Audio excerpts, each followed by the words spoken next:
Did you hit to go live? Oh, there you go.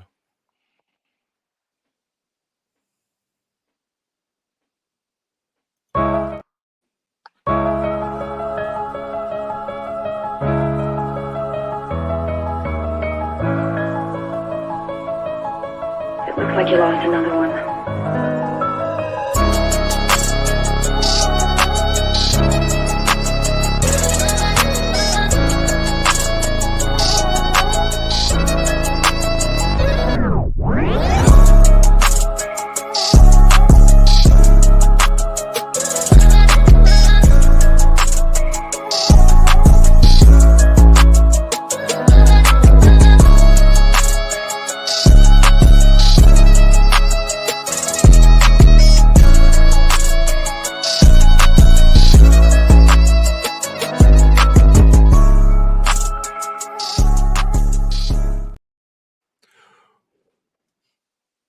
Well, what's going on, y'all? It's another episode. It's Wednesday night. You know what time it is.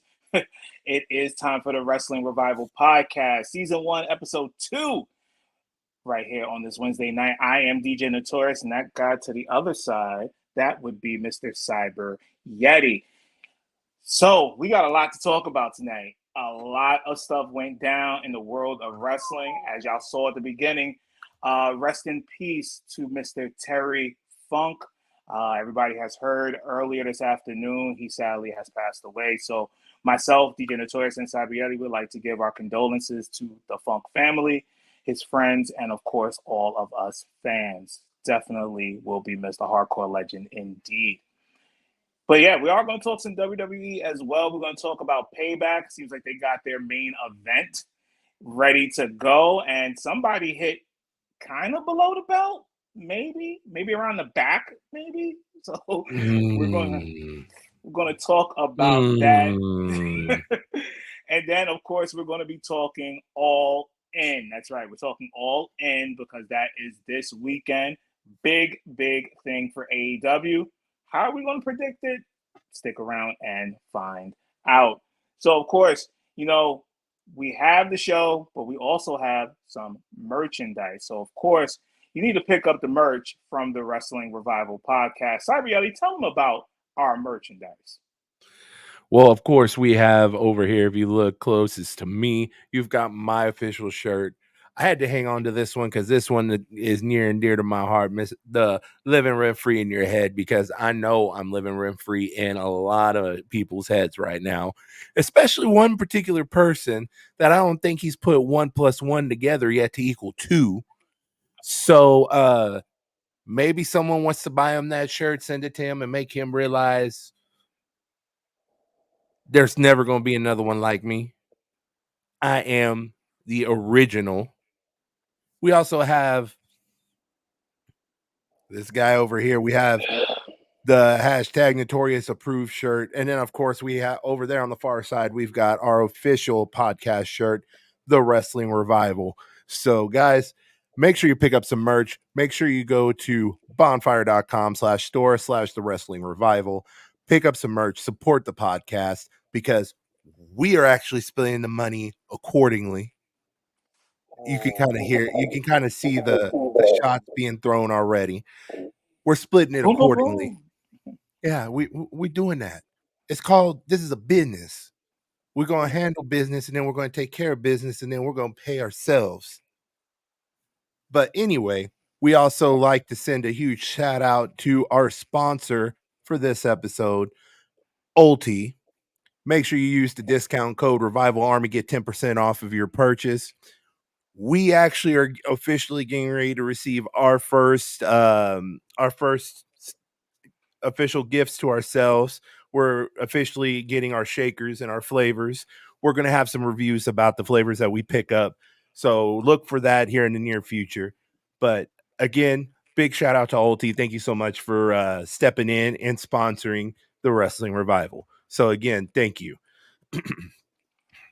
So of course, make sure you get that drink. Make sure you pay attention to us on social media. The Wrestling Revival Podcast on IG and TWRP_official on that X. Yeah, I almost said the other name, but it's X now. So definitely make sure you're liking and following us on there as well. Yes. into it real quickly here. Let's start. And we see we got some people already down there. Shout outs to Mr. The Logical Villain, Aaron King. Welcome to the show. It's definitely going to be hot and heavy. We're going to get it started right now with what just went off the air literally just a few minutes ago. They're really getting into their TBS feel back in the 90s with this 10:05 thing they got going on. But let's talk about it right now. It is AEW Dynamite. Now, this is the biggest week for them coming up right now because it's time for All In. All the chat is over. All the people who said they didn't sell 80,000+ seats. Well, guess what? You're going to find out in a few days if they did or not, which we know they did. Stop it, Stans.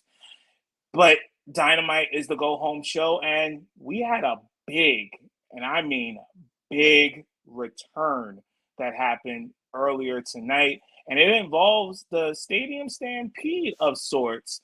Jon Moxley did take on Rey Fénix, and of course we knew, if you didn't know, Moxley did get the victory by basically choking out Mr. Fénix, and as soon as the bell rang, just like last week, all hell broke loose. The Blackpool Combat Club, of course, Claudio and Will Yuta, came with crowbars. Literally crowbars, and went at it on Phoenix's face. Of course, that brought out Kingston and the Best Friends, but then somebody jumped out of the blue. It kind of looked like someone we haven't seen in a while. I ain't gonna lie, I really thought it was Bo Dallas for a second, just the way his haircut was and the way his face kind of looked. I really thought it was Bo Dallas there for a second.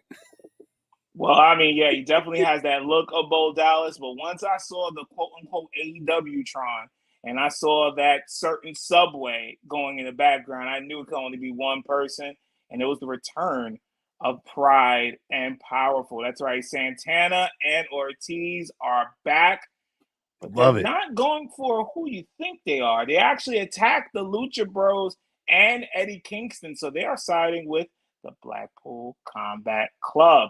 Now, with this, as you saw, all on Dynamite, Rey Fénix is pretty much out of All In. He is out. And the reason why, obviously, is he's working on getting his he's working on his visa, and he's working on actually moving to the United States. So he's tied up in customs right now, and that's also the big reason why he's not making the trip to All In. So best of luck with that. I know it can be a bitch to handle all that paperwork, so best of luck to him, but that's also another reason why he's not going to be there. Definitely. So this is a great way to kind of quote unquote write him off the storyline while he takes care of those visas issues. I thought visas everywhere you want to be, but I guess not where Rey Fénix wants it to be because he got these problems. No way. But you know something real quickly before we move on to the rest of the night, I actually like this being 5-on-5. It's the perfect thing. You got Pride and Powerful there, who we all thought was going to come back before at least Grand Slam at the very latest. They're involved now. Blackpool Combat Club, they're 3 because, you know, Danielson is still out with his injury. And then you have Best Friends Orange Cassidy and, of course, Kingston, and now still Mr. Zero and Mero. So 5-on-5 looks like it's going to be pretty good. And we kind of all know why this match is happening, getting a lot of promotion because the AEW video game is coming out with Stadium Stampede tomorrow. About time. Morning. Yeah, no, finally, right? It's been we're waiting for an update for what 2-3 months now, actually. So we get that. To all you wrestling fans, it's coming tomorrow. And also, just kind of shed some light on this. Notorious and I were talking about this before we came on the air, talking about, is this going to bring people back playing it after we saw earlier this week that they had a major downfall in regards to play. I mean, like over 80% of the people who are playing the game have stopped. And Notorious feels like it's going to bring people back. I don't think it's going to be as strong as it was when the game first launched. I think a lot of people are going to be kind of hands off. They are going to see how it goes. They want to see if it's going to flop. I think that's what is ultimately going to happen. Yes, you're going to have that initial hardcore base that really likes the game and really likes AEW, and they will jump on it as soon as it comes out. but there's going to be that other percentage, that majority that's going to sit and wait and see if something's going to happen to the game, or if the game's going to crash, or if something is going to happen. So we'll have to wait and see. Me personally, I think this is finally an excuse for me to buy it just so I can see for myself, because I have not touched it not once since it's come out. So we shall see how that goes. But yeah, we'll just have to wait and see. I mean, Cyber definitely feels this way, and I think this is the episode where the Yankee and the Astro are definitely going to disagree. Fuck! Fuck! Fuck! Fuck! Fuck! Fuck! Fuck! Fuck! Fuck! Dang, I didn't realize Jay White cared so much about what the hell we're doing. Shit. I'm sure it does. Shout out to Jay White, the Switchblade himself. But I'm actually in the other way with it, as Cyber was saying. I think this is what the game needed to bring some more energy into it, especially with, the landscape of video games getting ready to change, with Madden already being released. NBA 2K is just around the corner. Call of Duty is right around the corner. So AEW, to keep people playing on their PS5s and their Xbox Series X and X's, they needed this mode. This is what they've been building up for quite some time. Hopefully, we get a lot more people on it. I'm definitely going to check it out. I'll let y'all know next week on the show what I thought about it, and I'll make sure Cyber does too. Trust me, I'll make sure. He's an Astro fan, so you got to work with him. You asshole. Whatever. I've been called worse, so it's okay.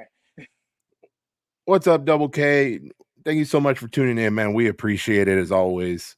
What's up, Double K? Shout outs to everybody down there. I do see, of course, you mentioned Aaron King and Tyler the Great. What's going on with y'all on this Wednesday night? So let's get back into Dynamite. We did have a switcheroo of sorts going on with one of the matches. Now, it was hinted all around the spaces and the wrestling community what was going to happen, and we got one already. It seems like grand opening and grand closing for one Mr. A.R. Fox. That was quick. A month? Not even a month. I don't even think the new employee packet was filled out yet.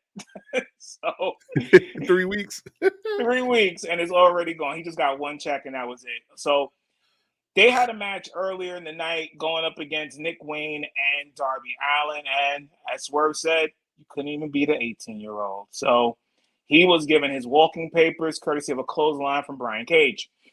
So instead of it now being Swerve and AR Fox, it is Swerve and Christian. That's right. Christian is now involved in that coffin match this coming Sunday, going up against Darby Allin and Sting. What do you think about that? How that all went down with Nick Wayne actually getting a pinfall over AR Fox?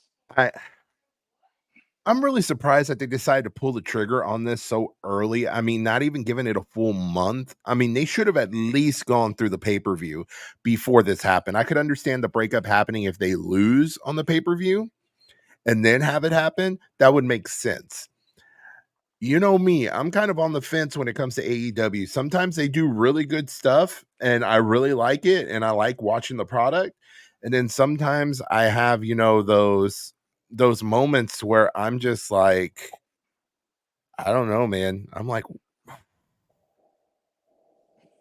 here we go. What the fuck? I had to find it. Anyway,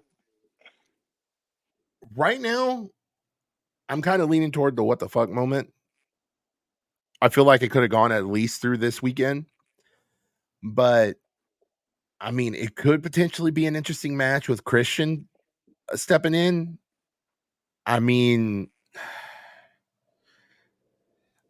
we have to wait and see. I have to watch the pay-per-view and see what winds up happening with this match. I mean, this is one of those matches I think could be probably a filler of sorts. I don't like the switch off. I thought AR Fox was going to get an opportunity to really be showcased in front of 80,000, but now he's just a footnote leading into Wembley Stadium. But I guess the only reason why I could say this probably works is because it's going to probably lead into Christian and Darby, which is supposed to happen at All Out literally 1 week later. So it will continue with that. But I mean, besides that, the only big thing from this episode of Dynamite, you did have the quote-unquote contract signing between Le Champion, the Rainmaker, or the Dreammaker, whatever the hell he wants to call himself nowadays. It seems like he's 20 different Lionheart or names. whatever the hell. Right, just Jericho going up against Will Ospreay. Of course, they got into it a little bit there, but something a lot of people maybe have noticed, Sammy Guevara was right by Jericho's side again. Second week in a row. What's up with I that, don't quite, Cyber? I quite don't understand that. My whole reason is because when they had that whole Jericho Appreciation Society meeting not too long ago, he pretty much said, I'm not going to back you up until you get your shit together. That's ultimately what he said. And I mean, what, say that one week and then starting the next week, you're still walking out with him?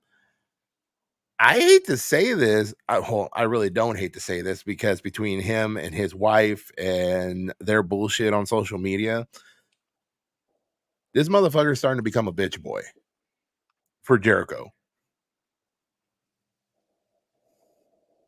And I've been waiting. I'm telling you. We're not going to do this right now. See, now the Yankee and Astro going to go at it. What? Bitch boy? That's what we're doing? Bitch boy. Yeah. Wow. I'm calling him a bitch boy because real talk, he's over there doing everything that Jericho wants him to. He tries to stand up for himself, and then a week later, he's standing right behind him again, supporting him. What kind of shit is that? If you're going to turn your back on him and expect him to do something, then do it. Don't be a bitch. Actually do it. Well, I know it's all bullshit. Whatever he says now, you know it wasn't his true actions then. You know, it's time enough to think about it. Or to react. Wow. You really I'm brought telling MJ into this? You really brought MJ into this? Yes, Shout I out to did the bring Yankers, MJ by the into way. this because you know what? Right now, Sammy Guevara ain't shit. Wow. I mean, you're making some real fraudulent statements there. I definitely don't think that. I think we were going to get Sunday somehow, some way. Sammy is going to be involved in that match. I don't want it to be during the match. I think I want it to be like post-match or whatever and really let him know how he feels. I think you're going to get the eventual split off because we all know Sammy and Tay are expecting, so I don't expect them to be on TV that much longer. But I do think we're going to get that turn, whether it be at All In this Sunday or All Out the week later. But Sammy, you can see it. You know, he's changing over. He's going to be one of the top baby faces in AEW once this goes down. Everybody leaves Jericho at this point because everyone else has Sammy seems to be the last and only one. What do they call him? Freaking the Wizard or whatever, Grand Wizard or whatever the hell.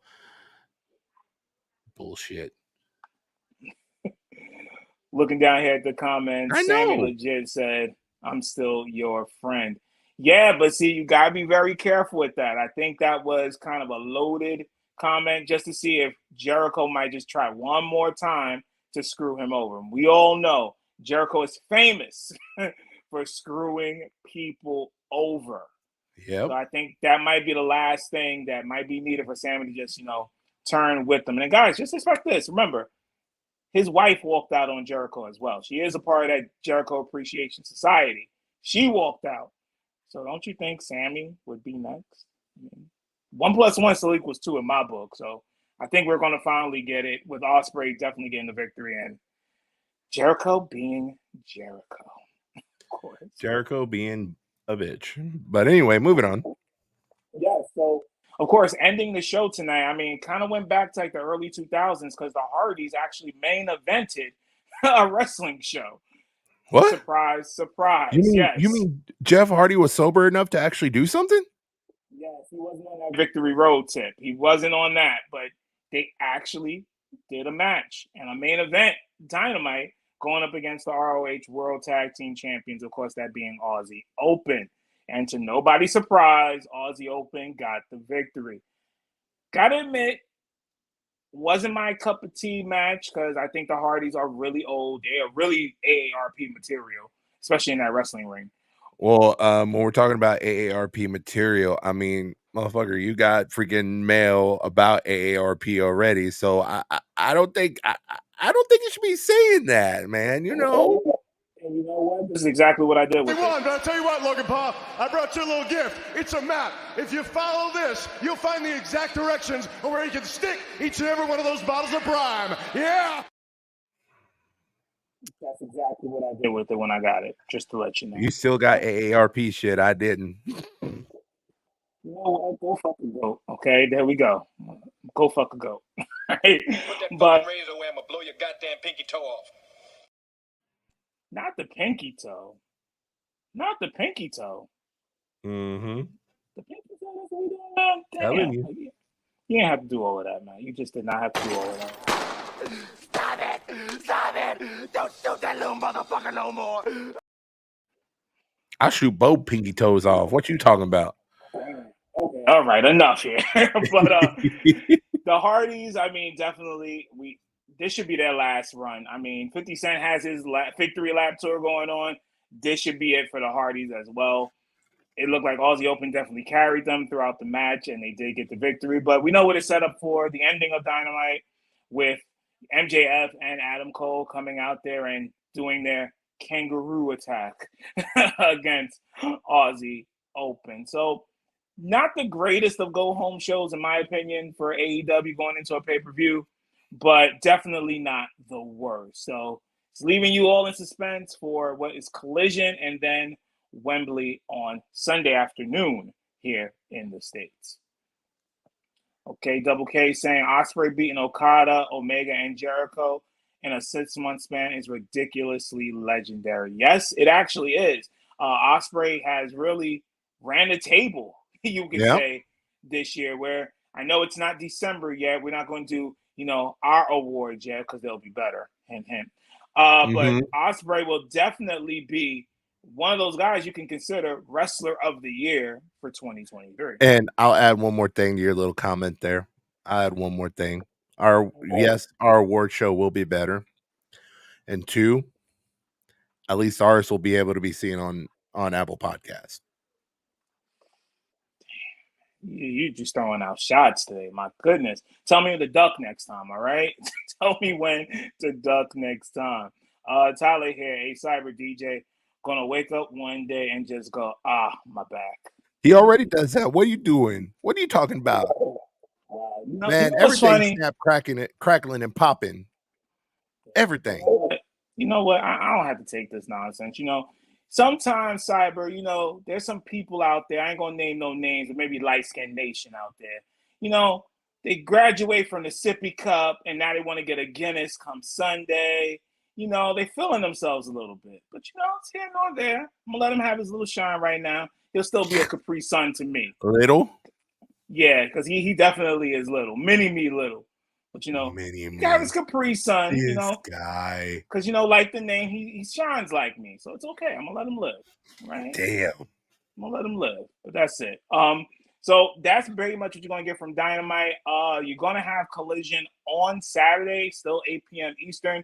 But there will be live-ins from London from some of the wrestlers as they are preparing for All In the very next day. So definitely check that out.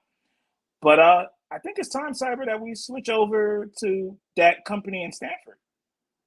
Yes, I believe it is time to go ahead and make that switch. The big thing that came out of that came out of Stanford this week, surprisingly, is Shinsuke Nakamura's promo against Seth Rollins. Now, the one thing I love more than anything about this promo is Shinsuke Nakamura flat out led with what he told Seth Rollins when he was close to him.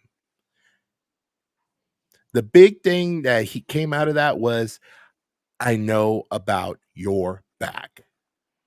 Yes. About the injury he has. He's playing probably some of the best mind games that I have seen out of him since New Japan.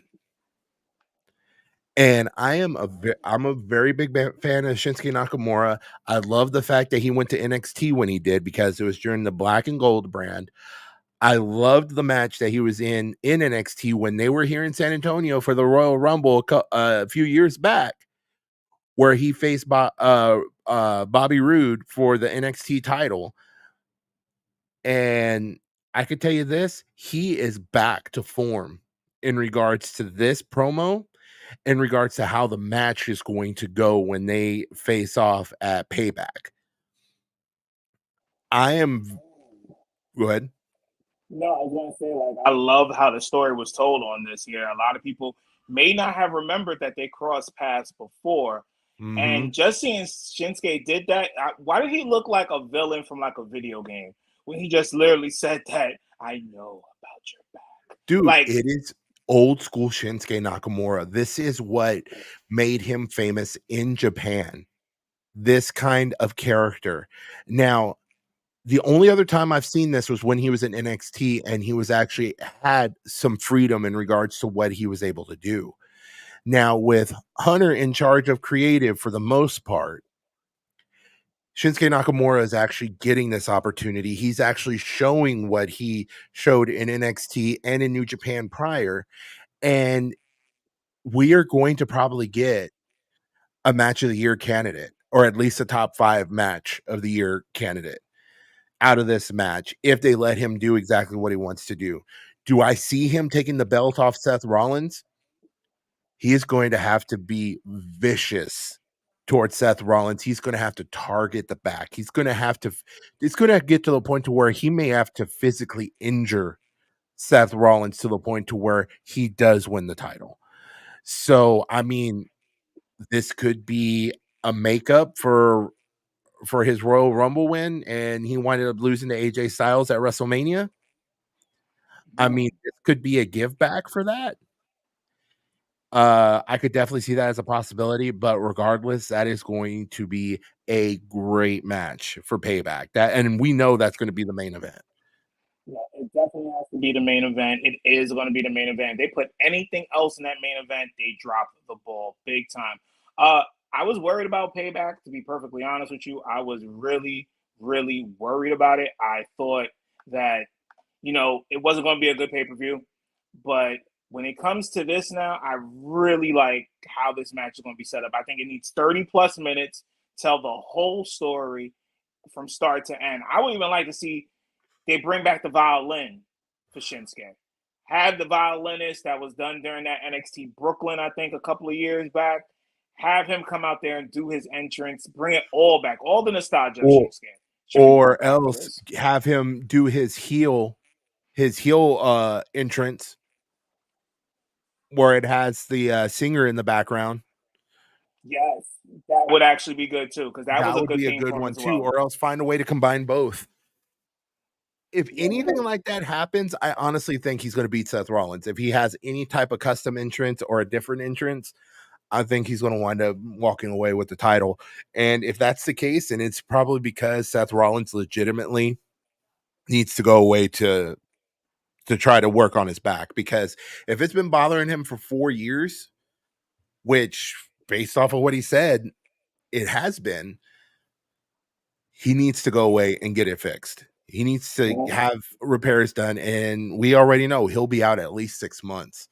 But then that begs the question, though, if Shinsuke Nakamura does win, does he have the ability to carry the company for a while? I think so. I think he can. Sometimes you just got to let people run with it. You're never going to know until you actually try. I feel that Shinsuke should have been given this opportunity a while ago. A little bit with, his whole tag team partner getting injured at WrestleMania kind of slowed that momentum down, because they were a pretty good or popular tag team back then. But give him an opportunity. You won't know until he actually does. And it'll be one of those things that is missing from WWE programming. Breath of fresh air. It'll be somebody different. I mean, yes, Seth Rollins is pretty much the drip god himself. and can really run Raw. But it will be good to see somebody else every single week up there that's not our typical 2 to 3 wrestlers. That's what goes on SmackDown a lot. I wouldn't want to see it on Raw. But I think with this match here, Shinsuke has more than a 50% shot.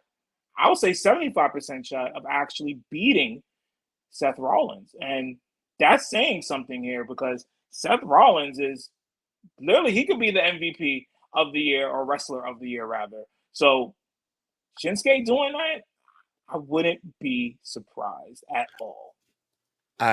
You know what? This is one of those rare occasions where Yankee and an Astro actually agree with each other. This could be Shinsuke Nakamura's defining moment in regards to being with WWE. Because I don't know if you remember, but when his contract originally came up and, he was kind of sitting and catering, he wasn't really doing anything. The last thing he did prior to that was that whole feud with King Corbin, and he took his crown. He was ready to go home. He flat out said that he would go back to Japan and he would go back to New Japan because he was getting frustrated and he was getting tired. I think what kept him there was the fact that Triple H was about to take over, or else they made some promises and paid him good, and that's how he stuck around. I could tell you this is going to be the payoff if there was a payoff to be there. So I would definitely think I'm with DJ on this. It's about a 75% chance that Shinsuke Nakamura could walk away with the title on this one, and I would not be surprised whatsoever if that happens. So it's a wait and see. It's going to be a good match. I think it has the potential to be match of the year, or at least a candidate. And this is the first time I'm actually excited for a WWE pay-per-view in a long time. Oh, excuse me, premium live event.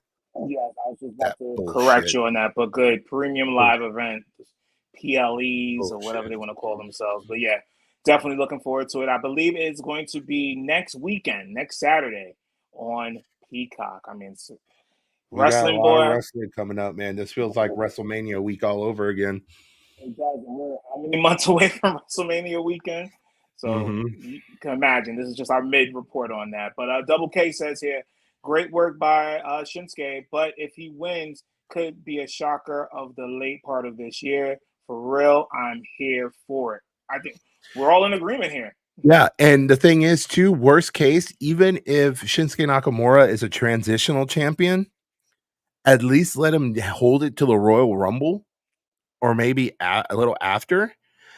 And who's the one person that hasn't won a title yet, but went back to the company to do it? Yeah. We have Cody Rhodes son waiting of a plumber. So we have Cody Rhodes waiting in the wings, and this would be the ideal situation for it to happen. It would be. And that can set up going into, Survivor Series, Royal Rumble, the big ones that always come up at the end of the year and early in the year, Royal Rumble, and then, of course, WrestleMania. And just speaking of WrestleMania real quickly, we do have to give them their flowers because they have sold over 100,000 tickets. Now, before anybody jumps out the window, that's for 2 nights. That's not just for one. That's for 2 nights, the Saturday and the Sunday. Don't freak out, AEW fans. Please don't freak out. Lincoln Financial Field, home of the Philadelphia Eagles. So congratulations to them. WrestleMania is WrestleMania. It will do good there, but that's a great move for them selling out. Not selling out, but 100,000 tickets sold. And literally, congratulations to AEW. That's one of the few times you'll hear me. Well, not AEW. What the fuck? God damn it. Congratulations to WWE. I'm happy for y'all. AEW, if I don't see a full crowd at all in, I am going to rag on y'all. I'm not even kidding.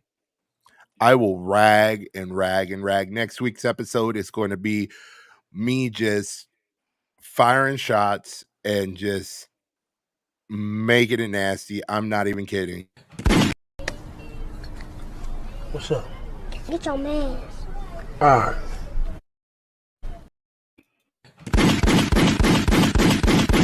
And I've been waiting. Yeah, we're gonna have a lot of fireworks going into that and see how next week's episode is gonna go. I do believe All In is gonna be a big show. They're gonna be doing big things with it. This is what they've been doing. This is their WrestleMania. This is their moment. You know, like Eminem said, you get one chance, you capture it. I think AEW does this weekend, so we shall see. But let's get into it. We were just talking about what's going on at Wembley. Let's talk All In. Now, All In, the You card ready? is deep. You ready? I am ready. I'm ready for it. So, AEW All In is London, Wembley Stadium, back there since the early 90s. We got to start off a 0 hour MJF Adam Cole versus Aussie Open for those RH tag titles. Main card, Jericho versus Will Ospreay. Then we're going to go to the coffin match. Like I told you earlier, no AR facts. Adding Christian going against Darby and Sting. For the Real World Championship, CM Punk versus Samoa Joe. Six-man tag. You got the Elite with Ibushi going up against the Bullet Club and their Takashi. Young Bucks versus FTR for the World Tag Team titles. Stadium Stampede, now 5-on-5 with Ray Phoenix being out. AEW Women's Championship, Shida, Saraya, Toni Storm, and Britt Baker. And then, of course, the main event, MJF versus Adam Cole. Now, I'm just going to speak on this real quick before you go, Cyber. I'm not a fan of MJF and Adam Cole doing double duty. I'm not. God forbid something happens to them in that first match during 0 hour, not even the main card, but 0 hour, which is for free. If something happens to them and it affects their main event, God help that company. There's no reason for it. Absolutely none. I don't get it. 0 hour, honestly, we all know is showing all the promos that led up to it. Maybe one local match that has absolutely nothing to do with storylines, but why are we getting this? Just why? I don't know. Do you actually see them winning those ROH tag titles? I think just to throw everything off, I think them winning the tag team titles would be a little bit of a surprise, because what happens if Adam Cole wins the AEW championship? What happens there? I'll tell you exactly what happens. It's going to cause chaos. It's going to cause chaos between MJF and Adam Cole. And it's going to get to the point that one of them is going to walk out on the other during a tag team title defense, and Aussie Open will probably wind up winning the titles back. It wouldn't make sense. Now, would it make sense for either MJF or Adam Cole to walk out in the buy-in? Yes, that would make perfect sense, and it would protect your main event. But still, your main event should not be going on the free card. It is stupid. This should have happened before this pay-per-view. I'm talking about after they won the tag team tournament. Before they went into their tag title match, they should have had this ROH match as a warm-up. They really should have. Or actually maybe had that on your go-home show for Dynamite tonight. Maybe that should have been your main event to see what transpired there. I mean, some's like jumping the ball there a little bit, maybe some inconsistent booking perhaps, but I think it would have made more sense for that to be on Dynamite, for them going to get the gold and maybe walking into Wembley already as tag champions to see how it works with the main event, with the world title being on the line. I don't know. I'm hoping Tony Khan, as soon as they're done with that match, wrap them in bubble wrap, let them go to sleep for a couple of hours, do whatever you got to do to just get them in for that main event, because that's what people are actually there for. Oh, I was about to hit the same thing. Right. So shout outs to Sting 29J says, saw the first episode and I see myself seeing episode 300. Great podcast, man. Greatly appreciate that, man. We appreciate it. Definitely appreciate it. This is we treat this like a business. We are determined to get to that point. And trust me, we're going to climb higher than some of the others even remotely got close to. Yeah, we have that business acumen and that sense. And like I said before, we're bringing that old feeling back of Yep, what exactly. podcasts used to be. And that's what we're doing right here. Now, kind of going back to, actually, let's see what Double K has to say here. Honestly, fellas, MJF, Adam Cole, I guess you could say bromance has got to go. We're talking about a world championship match in front of 80 grand, like it needs to get realer than it's been. You know what? I had Something a lot has of to people happen at the say buy-in then. During the yes. match, something has to happen to spark that animosity between him and MJF. But also, too, you got to remember, MJF and Adam Cole, they are damn good workers when it comes to wrestling and comes to wrestling psychology. So, even if they don't turn on each other during the buy-in, that they are still going to be able to turn it on as soon as that match comes up. MJF is going to want to screw over Adam Cole every way possible, and Adam Cole's going to want to rip his throat out. So they're going to put on a good match regardless. But yes, Double K, I agree with you. They need to stop this. Like I said, this was poorly timed. Tony Khan should have done this sooner, and it would have solved the problem that we're having now. They wouldn't be doing this match in buy-in. They could have done it Friday, or they could have done it immediately after the tag team tournament. It would have made more sense. Right now, it makes no damn sense. And again, this is what I'm going to say. Tony Khan, you need to stop snorting that shit when you're in production. Hey, ain't nobody trying to hear that bullshit. What? Over there trying to look like Scarface when he's over here trying to book MJF and Adam Cole. He's like, let's put him on the buy-in and then make him do the main event. You know what? Stay still, motherfucker. I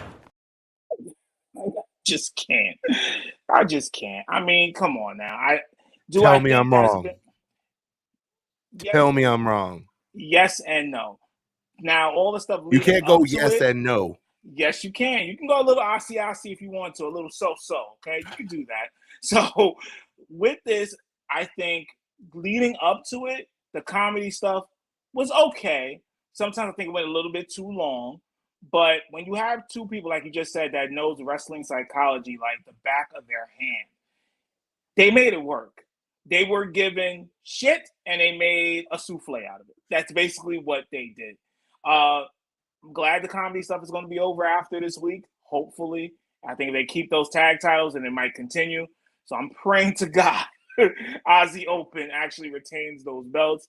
That means we're going to get the slobber knocker word to JR come the main event. But I got to give them credit, though. They literally took shit and made it into a souffle for like at least a couple of weeks. Even though them going to the trampoline center was my favorite. That was funny. That was pretty funny. Hitting them kids like that with those balls. That was just ridiculous. So. Well, we'll have to wait and see, but I can tell you this much.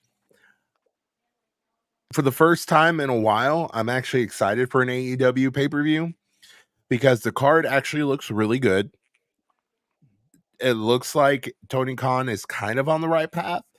It's just he's damn stupid for putting his main event in the pre-card in the buy-in, and they're tagging together. What the hell are you thinking, Tony Khan? I am still going to talk shit to you until I'm blue in the face about that bullshit. You should know better, and I'm so sick of these people. You know, oh. Me and Stephen A. Smith are actually agreeing right now. That usually doesn't happen because you have a New Yorker, and yeah, I'm surprised you actually agree with Stephen A. on that one, but it's okay. And I also call Tony a dummy. Yeah. Okay, look, you're overreaching there a little bit. You're overreaching. Tell me he ain't a dummy. He's not a dummy. I'm not subscribing to Okay. that. Okay, I'm not subscribing to that. You can keep your $5.99 with that one. But I don't think he's a dummy. I think that he needs to learn probably more how to delegate. I think he still has a lot on his plate that he needs to put to other people, which he has there already in place with, Hathaway and Jerry Lynn and a few others. I just think he needs to trust in them a little bit more. And, let's just say, let's go into 2024 and see if he really puts that in there. I do know Jerry Lynn was a part of that Jack Perry stuff there with the FTW Championship that was smelling and reeking of Jerry Lynn producing that. So maybe he'll start getting more and more into it as the rest of the year goes on. Here's the thing. Tony Khan really needs to tap into the people that are in the back. Like Billy Gunn. Come on, he's good. He understands the psychology of the wrestling business. Dean Malenko is still back there, even though his health isn't that great. He is still back there. He needs to be talking to him to figure out how to do these things right. Because I can tell you this, if he ran it by those two people, they would say you were stupid for having your main eventers in the buy-in as a tag team. Yeah. I really personally think it was a way to kind of kill two birds with one stone. You have Aussie Open there, who is very big over there in England. Of course, obviously because of Ospreay. You got him there. You got that tag team there. MJF and Adam Cole is like your funny, most popular tag team right now. Let them at it, and that's why we're getting it. It's a cash move. It's a money grab, but hopefully he doesn't continue to do stuff like that. And if he does, maybe plan it out a little better. It just seems like it was just a tad bit rush for my personal taking. Sting 29J says the Kingdom and Roderick Strong will play a huge part at the buy-in or all in. Yes, I do believe Roderick Strong is the question mark, and it's going to start at 0 hour. And here's the thing too, a lot of people don't realize, I'm not sure how reliable this source is because I haven't seen it really anywhere else, but apparently too, Kyle O'Reilly is getting ready to come back.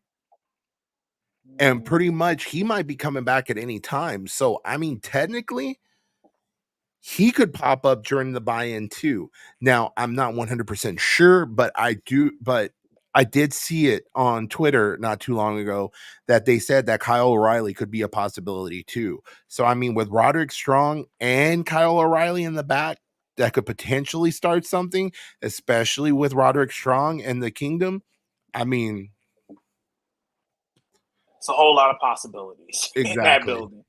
Definitely a whole lot of possibilities. But let's go through it real quickly and get our predictions for it. Of course, if you want our full predictions of the entire card, definitely check us out on social media at TWRP_official on that X. Shout out to Elon Musk. And then also the Wrestling Revival podcast on Instagram. That day, Sunday morning by 10 a.m. Eastern, you will see our predictions for all in. But let's just get to some of the big ones here. And since we're talking about it, let's talk Ospreay versus Jericho. Personally, this match is definitely the one you need to start with. It will definitely get the crowd involved because Ospreay, if Ospreay does not win this match, it's going to kill all the momentum he's built the past 6 months. Yeah. And as it was said by Double K, you have a guy who's took on Okada and others in a 6-month span. And if he does not get the win over Jericho, something's wrong, and literally will probably take the air right out of Wembley Stadium right at the start of the pay-per-view. What say you? Exactly. So who are you going with? I have Ospreay as well because the tear he's been on between New Japan and then coming to AEW, I mean, it doesn't make sense for him to lose. But also, too, you have to also look at it from the other side as well. Chris Jericho, he's finding himself in the same situation that Kevin Nash, Scott Hall, Hulk Hogan, Diamond Dallas Page, all these wrestlers found themselves in back in WCW back in the late 90s, early 2000s, where they have creative control. And all I got to say is if Chris Jericho wins, He's being a bitch, and he's not trying to capitalize on what on what AEW has in their hand that could potentially be their long term. And he is going to hurt the company if he does not do what's best for the company, which he has to take that L for them. He definitely has to. And honestly, if Jericho does actually win this match, simply Shut up, bitch!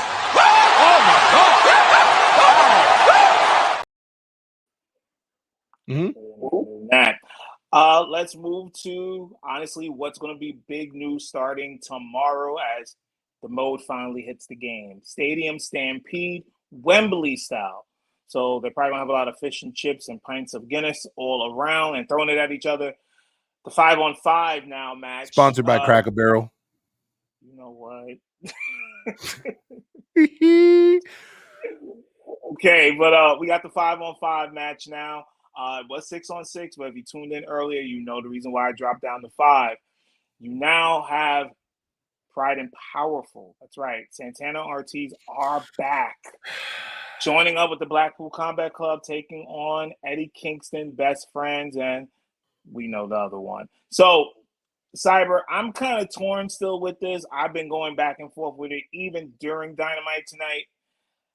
Who you got in this match? Because this one is definitely going to probably take up a good 45 minutes to an hour there in Wembley. I would say minimum 45 minutes, maximum an hour, maybe hour 10. This is what I see happening.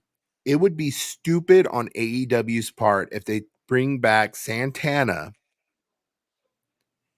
and have him lose. That would be stupid. I honestly think I know a certain somebody out there that's a huge Blackpool Combat Club lover is going to like me for this one. Is a little borderline stalkerish for my taste. My taste too. I'm going to have to go with Blackpool Combat Club and Santana and Ortiz. I'm going to have to go with them. The only reason why is it would be stupid to have them lose when Santana comes back. He has come back, and to be honest, he probably came back because there's really nowhere else for him to go.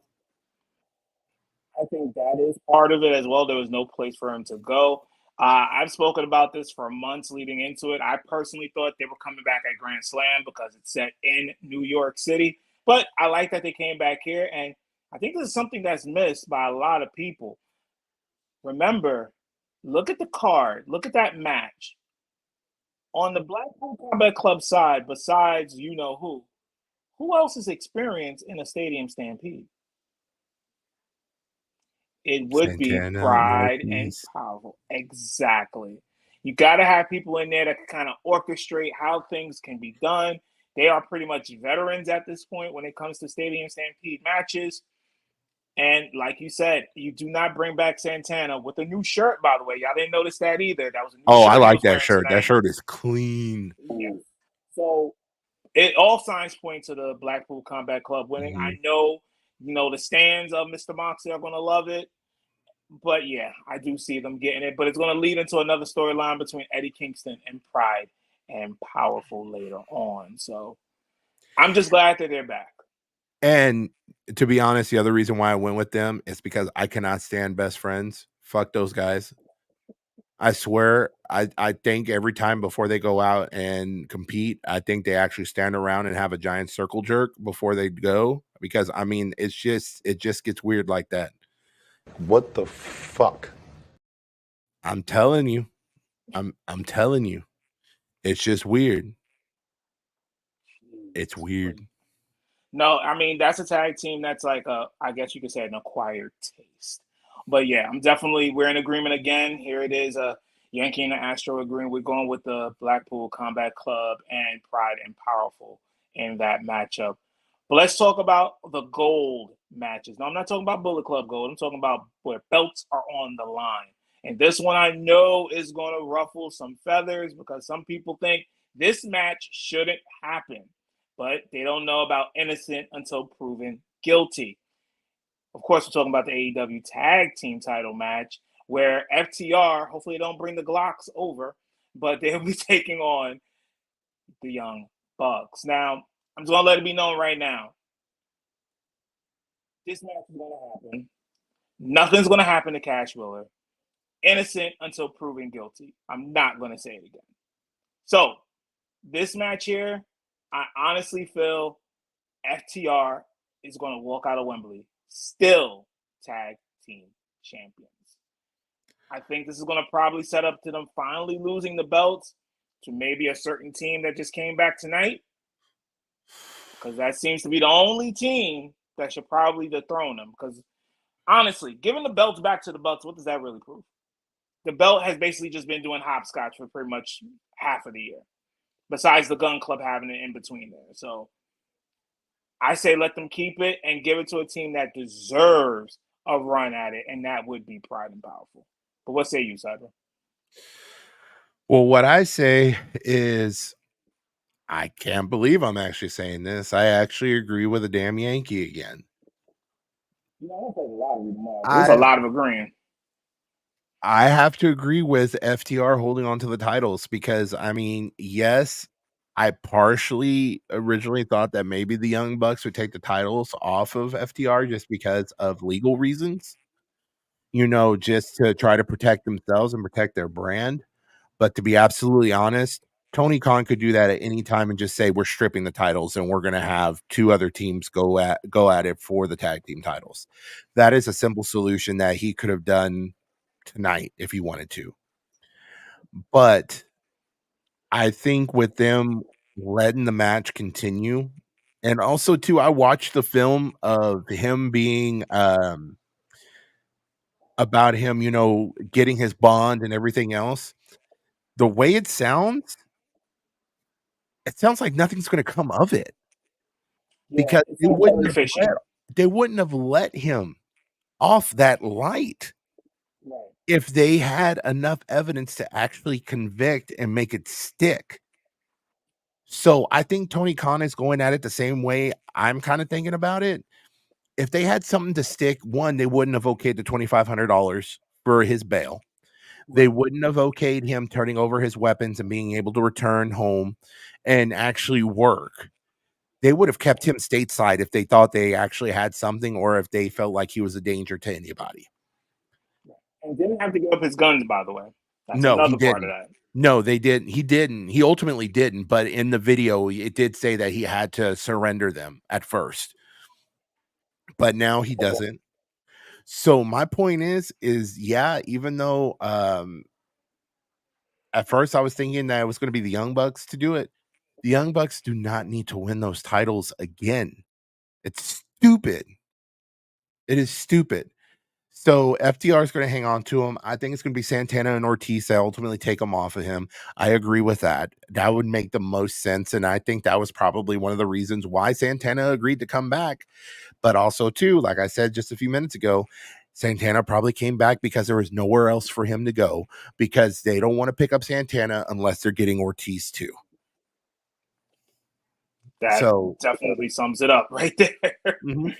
That's how I feel with that. So we're both in agreement there. We do believe FTR is walking out of Wembley, still AEW Tag Team Champions. Maybe they add another star to all the stars that they have already, because that will be a good match regardless. But FTR definitely gets the victory there. Oh, yeah. Real quick, let's talk about the last two championship matches. We have the women in a fatal four-way. The hometown is definitely represented here, Toni Storm and Saraya. Then you also have the champion, Hikaru Shida, and Dr. Britt Baker, DMD. Okay, so I'm actually going to go first on this one, because here's my thought process on it. Okay, so with this match, I honestly think it's not going to be Britt Baker. Here's the reason why. Because if you actually watched their show that they have come on after Dynamite, Britt Baker through and through AEW all the way, to the point to where she will put anybody over if it helps the company. She is 100% loyal, and she'll do what she has to. So automatically that nicks her to to winning the title. It's going to come down to two people, and it's the two members of the Outsiders or the Outcasts. I keep on forgetting what the hell they call themselves. He said Outsiders. Outcasts, whatever. I forget that shit. But anyway, I honestly think it's going to be Saraya that wins. Here's my reason behind it. Saraya has not seen any kind of gold. She hasn't even had a sniff at gold since she's been in AEW. This is her first chance against it. Already, Toni Storm has held it. I technically count the interim title as a reign too, because let's be honest, Thunder Rosa tied up that title, and a lot of the talent was pissed about that because she was able to come back months before she actually did, and she could have defended that title, and she didn't. So Toni Storm's a two-time AEW Women's Champion. It makes sense for Saraya to be the one to win the title. Now, who she pins, I have a feeling it's probably either going to be Britt Baker or the champion that she pins. And once that happens, we will see her get another reign potentially out of it. And I would say good for her. But then my question is, when she was in WWE and she wrestled for a little bit, all it took was Sasha Banks hitting her the wrong way once, and it put her back on the shelf. She's already wrestled a couple matches in AEW, and luckily that hasn't happened. But she wins this title, and she takes one bad bump, and that puts her back on the shelf. Then that's just going. I think that will hurt her more than losing the title legitimately. It would, but once again, it's like when we talk about Shinsuke and giving him that opportunity. You got to give that opportunity to Saraya as well. You have it right there. You don't have to overthink it. Sometimes bookers overthink it and like, well, I don't want to give it to her because this. You won't know until it happens. Just make sure you have a contingency plan in place just in case. If they put it on Saraya, they better have a quick alternative plan. Then the first thing that comes to mind, Freebird the women's title temporarily. Let Toni Storm or if you want her to lose, if you want the group to lose it, let Soho defend it and have her get pinned by a person that you think would be a good champion. Which, if they get in that situation, the only person I can think of is Britt Baker. Yeah, I mean, like you said, Britt Baker, she is team AEW all the way through. She eats, sleeps, and breathes it. But I do think there's a possibility. If it's not going to be Saraya, I would say Shida retaining. But Speaking of, Shida retains due to tension between the Outcasts. I mean, you know what? You know, they said Yankee and the Astro agreeing. I don't know. I think Sting might be from Chicago, and us New Yorkers and the Bulls, we don't get along at all. I was getting ready to say, man, I don't know if you want to be agreeing with that, man. Whew. That's just actually crazy. But yeah, I'm gonna lean more towards Saraya getting the victory here. Definitely getting the pop from Wembley. There's the hometown favorite. But probably a transitional champion. But definitely, if that belt does leave Shida, she's taking the pin automatically. She's taking the pin. Nobody else in that match is taking that pin. Can't be Toni Storm either. So I would definitely go with Saraya winning this match here. And just real quickly, MJF, Adam Cole. It's going to be MJF. I see MJF retaining. I see it. It's not time yet. I don't think it's time to pull the trigger, especially with All Out literally a week away. And then you still have Full Gear. You have Grand Slam in between there. Yeah, it's not time yet. It's coming, but not yet. I think we might get Adam Cole, MJF rematch at All Out. Maybe, but I think Sunday, MJF still walks out with the Triple B. You know what? Just for the sake of disagreeing, but also too, I feel like this could potentially happen too. If Kyle O'Reilly and Roderick Strong get involved with the buy-in, I could honestly see Adam Cole walking out with the AEW championship Sunday. I could see it happening. Here's why. They let him win it by interference or by, one of them coming out and, just causing enough of a distraction for Adam Cole to win it dirty, I could see the third one happening at all out, where in that case, either MJF can win it back, which, to be honest, if he wins it off of him Sunday, that would be stupid to have him win it back the following week. I would think if he wins it dirty Sunday, he would have to win clean the following week at All Out. No disruptions, no anything. Have Adam Cole flat out approach whoever comes in and helps him win it the first time. Tell them, you need to stay out. You need to stay out and let me do this the right way. Couple Panama Sunrises and a couple boom drops. I could see Adam Cole winning it clean over MJF the second go around. But for the sake of arguing, I'm going to pick Adam Cole to win the championship Sunday. So, we agree, but then we disagree at the same time. Cyber is going for Adam Cole, baby. And I'm just saying, listen, New York is definitely going to represent in England. MJF is still walking out of Wembley with the Triple B. Fuck that guy. Fuck that guy. Really? That's how you feel? Shut up, bitch! Oh my God! Is this your king? Huh? Is this your king?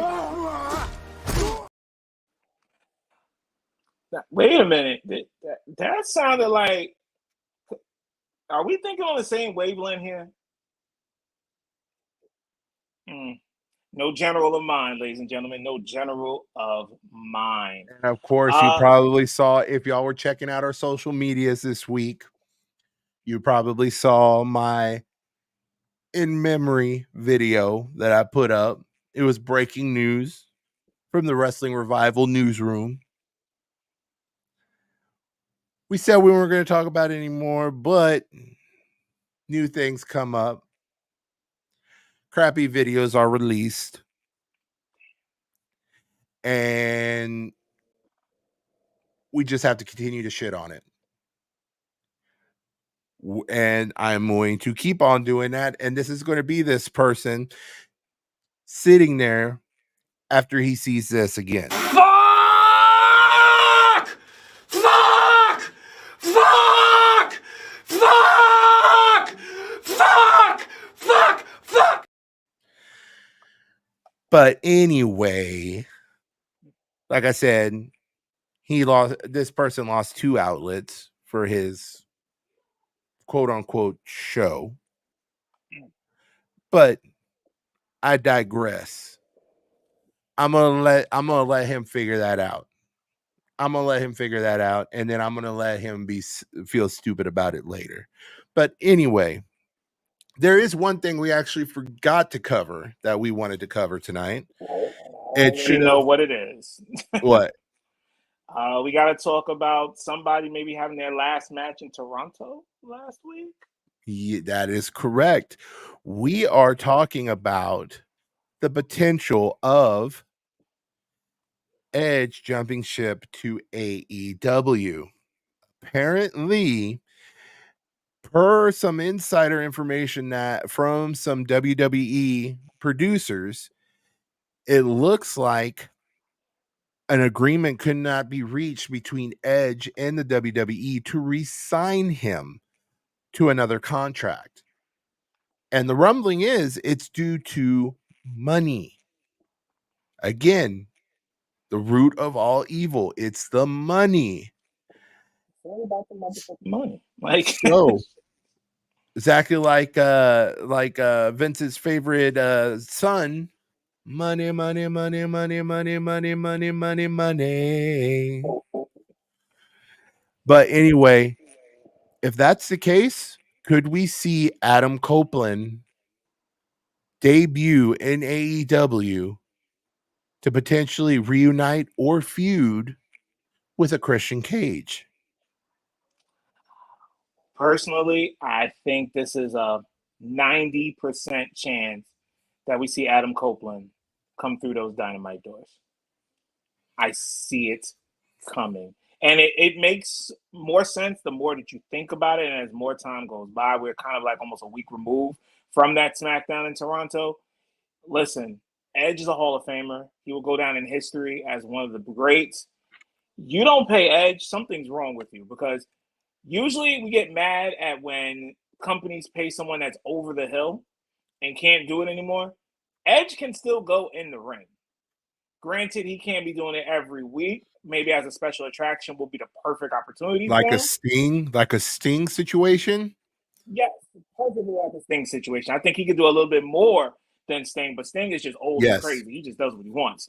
But Edge would be great. It has a lot of storylines to do. You can put a lot of matches with it.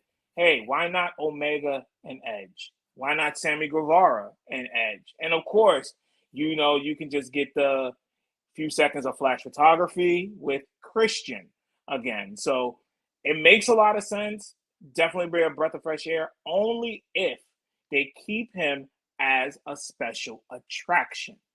You cannot have this guy every week on Dynamite, every week on Collision. It has to be some form of a special attraction to grab people. Now, to all those fans that say, AEW can't get a lot of viewers and all this stuff, hey, putting Edge on there, I guarantee you that thing goes closer to 1 million every single week. Guaranteed. Because people are going to want to see what Adam Copeland is going to come up with. So, and Tyler, see us yeah, here? go ahead and hit Tyler real quick. Yeah, he says his contract ends next month too, so around Grand Slam is when he'll possibly show up if he left. Yes, Grand Slam is September 20th here in New York, so it makes sense time-wise. And with it being in New York, it's easy for Edge to just pop up at the U.S. Open and make the roof come off the building. Exactly. Now, here's the thing too. This is uncharted waters for Edge, because here's the thing. He has never wrestled in another company other than WWE. Right. He is considered a WWE loyalist when it comes to this. Maybe even more so than Cody Rhodes was when he left. He did his thing. He came up with the American Nightmare over in New Japan and came back. So here's the thing. There's no going back for Edge once he leaves, because he's on borrowed, I hate to say it, he's on borrowed time. I bet you anything, he has a hit list of who he wants to go against. And if enough of them are in AEW, I could see him signing as well. Yeah, he definitely will sign there. And it's something that Sting brought up here, and that's actually what I was going to allude to here. So a Chicago person is reading my mind here. UFC is not known for paying its fighters, and now that Endeavor merged with WWE, a lot of wrestlers won't get the money they want moving forward. Now, that is true with everything going on with Endeavor. I'm going to let you know this right now, so look directly into the camera right here. There are employees that have personally talked to me that are afraid of the day when Endeavor officially takes over. Not for anything on TV, not for anything dealing with programming. They're worried if they're going to have a good Christmas, if you know what I mean. You know what happens when a company comes in and takes over? What's the first thing they do? They say you're fired. And that's what a lot of them feel. Just look at what happened when Turner sold WCW to AOL. Look what happened there. They went from their edgy stuff and they started trying to push them to a PG era type of show. Now, Endeavor may not do that with WWE, but I can tell you this, we will see a lot of changes, I think, in regards to 1, wrestlers, 2, quality of product. I'm not talking about like storylines and stuff, because no, Hunter is still going to be in charge of that. That's kind of an agreement that's kind of already in place, just based off of what Endeavor has seen from Hunter in regards to the stories, which the storylines have improved. Is there still some shit there? Yes, there's still shit. I will shit on both companies or all companies when I see they screw up. But storyline wise, we won't see too much of changes. But these belts changing every couple years, these sets changing every 3 to 4 years, all this stuff, that's all money. Endeavor will not put that out unless it makes sense. Other than that, they are going to try to save every penny, every dollar that they can. Will wrestlers get paid less when their contracts come up if they want to stay with WWE? Yes, they will. Definitely. This is also too what's happening with Endeavor, since it's all together with UFC now. UFC now takes a cut of independent deals fighters make in the UFC. So just wait till they put their hands in WWE. And honestly, this is going to happen. Now, remember, WWE just gave back the rights to wrestlers doing their own like streams and things of that nature. Endeavor's going to come in and take their 10%. They're literally going to be the new IRS when it comes to sports entertainment. And it's sad because there's going to be a lot of people on the cutting room floor, if you think about it. And do you really want to do that, knowing WrestleMania season is kind of down the road, but coming close to it? You're going to need, wrestlers there to fill up that card.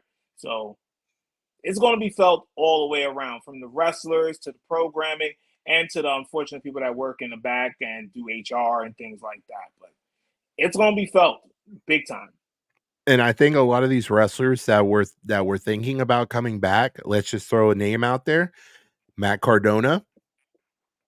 He's even vocally said on multiple podcasts that he's been on that he would be willing to come back to the WWE. But I think his big concern is Endeavor. What's going to happen once they take over? I think what he's doing, and I think what a couple of other wrestlers are doing, is they're waiting to see what happens when Endeavor takes over. Because if they don't like it, Matt Cardona makes money hand over fist right now. You could tell that just by his GCW entrance that he did not too long ago with the Ghostbuster theme. He actually came out in the damn car, dressed full gear like one of the Ghostbusters. So he's getting paid damn good, and he is not exclusive anywhere.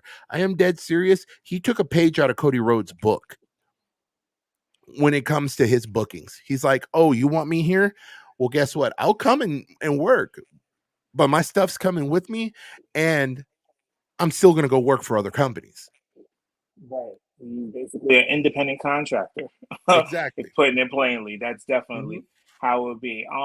We'll see more as it gets closer and closer. I think there'll be some type of hints given by Edge to say like where he will show up next, but I'm 90% sure he's going to wind up being in AEW sometime before the end of this year, honestly. And I'll be honest, I'm all for it. I mean, I would love to see him go against MJF. That would be a hell of a match. Obviously, him and Christian going at it. Or before that, just for shits and giggles, the Hardys versus Edge and Christian again, one more time. Yeah. Doesn't even have to be match. Doesn't have to be a title match.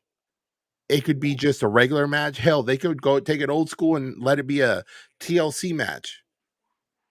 And for the one time. Yeah, just for the one time. I mean, the possibilities are endless there.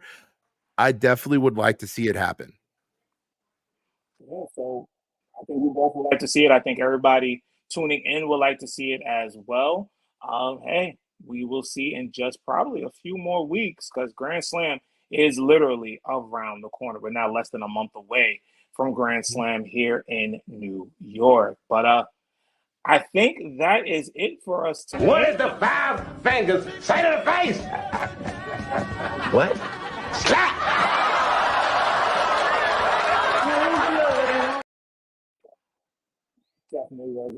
I can't take this shit no more.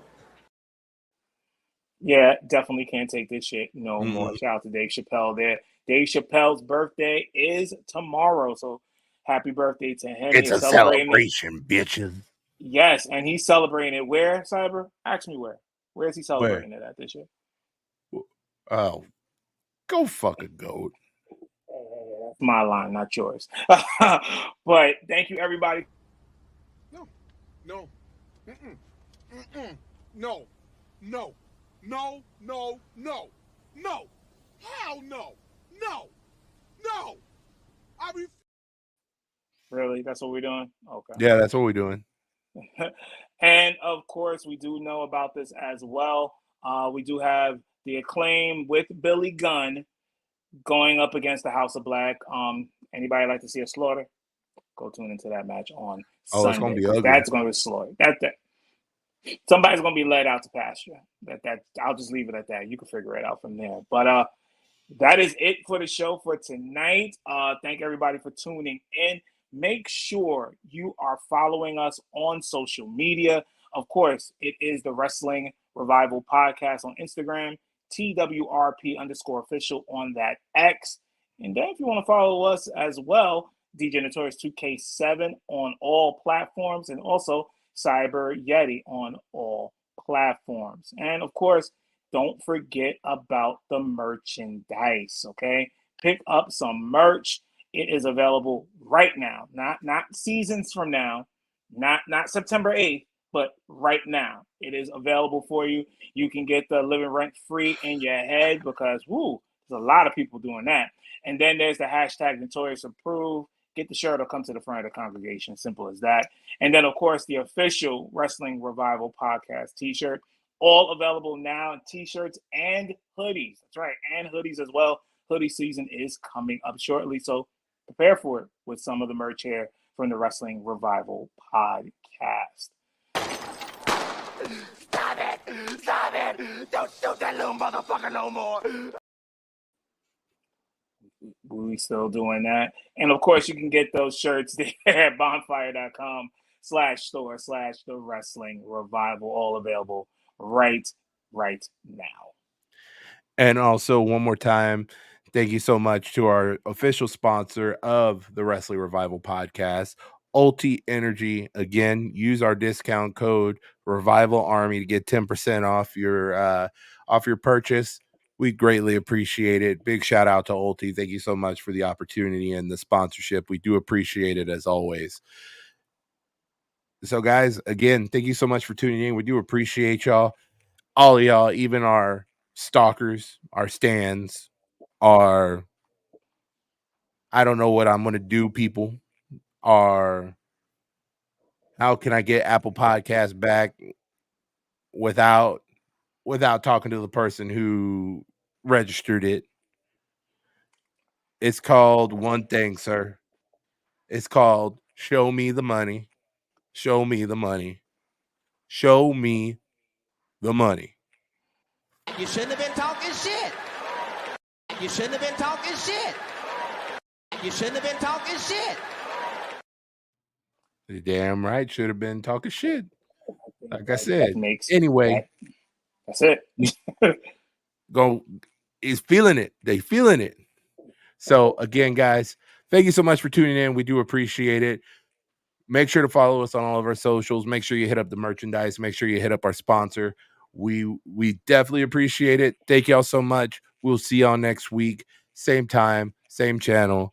And as always, we appreciate y'all. And fuck the others. You ain't shit, bitch. We will see y'all next week.